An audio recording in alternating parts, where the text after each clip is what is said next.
নির্বাচন কমিশনের নির্ধারিত সময়সীমার ৩ দিন পরও কুষ্টিয়ার অনেক জায়গায় রয়ে গেছে নির্বাচনী প্রচার সামগ্রী। প্রধান সড়ক থেকে অলিতে গলিতে ঝুলছে বিভিন্ন দলের সম্ভাব্য প্রার্থীদের পোস্টার ব্যানার। তবে নেতাকর্মীদের দাবি অধিকাংশই সরিয়ে নেওয়া হয়েছে, বাকিগুলো অপসারণ করা হবে। নির্বাচনী বিধি ভাঙলে ব্যবস্থা নেওয়ার কথা জানিয়েছে প্রশাসন। ত্রয়োদশ জাতীয় সংসদ নির্বাচনের তফসিল ঘোষণার ৪৮ ঘণ্টার মধ্যে প্রার্থীদের নিজ খরচে আগাম প্রচার সামগ্রী সরিয়ে নিতে নির্দেশ দেয় নির্বাচন কমিশন।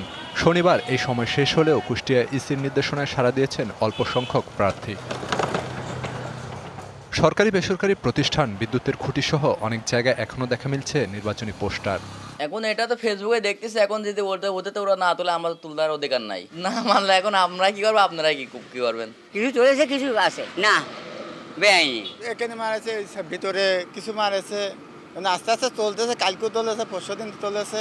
নায়াসিনামাইড ও স্যালিসাইলিক সমৃদ্ধ লিলি ফেস ওয়াশ, যা ফেসের ডেড স্কিন সেল দূর করে দেয় দ্বিগুণ ফাস্টার ব্রাইটেনিং। ডিবিসি নিউজের ক্যামেরা দেখে অনেক জায়গায় তড়িঘড়ি করে পোস্টার খুলে নেওয়া হয়। রাজনৈতিক দলের কর্মীরা বলছেন অবশিষ্ট পোস্টার শিগগিরই সরিয়ে নেওয়া হবে। আমাদের তো কোনো জায়গায় ব্যানার পোস্টার আছে বলে আমাদের নলেজে নেই। যদি ভুল করে থেকে থাকে আমি অনুসন্ধানের লোক পাঠাচ্ছি, দেখে আমি ব্যবস্থা নিচ্ছি। যেখানে দৃশ্যমান আমরা সব জায়গায় তুলে ফেলেছি বলে আমি জানি। যদি ভুল করে বা কোথাও না থাকে আমরা ব্যবস্থা নিচ্ছি।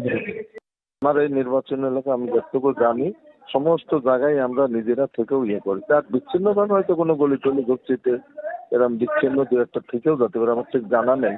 এছাড়া র্যান্ডামলি আমাদের কোনো বিলবোর্ড বা পোস্টার কোথাও নেই। নির্বাচনী বিধিনিষেধ মানাতে ব্যবস্থা নেওয়ার কথা জানিয়েছে প্রশাসন।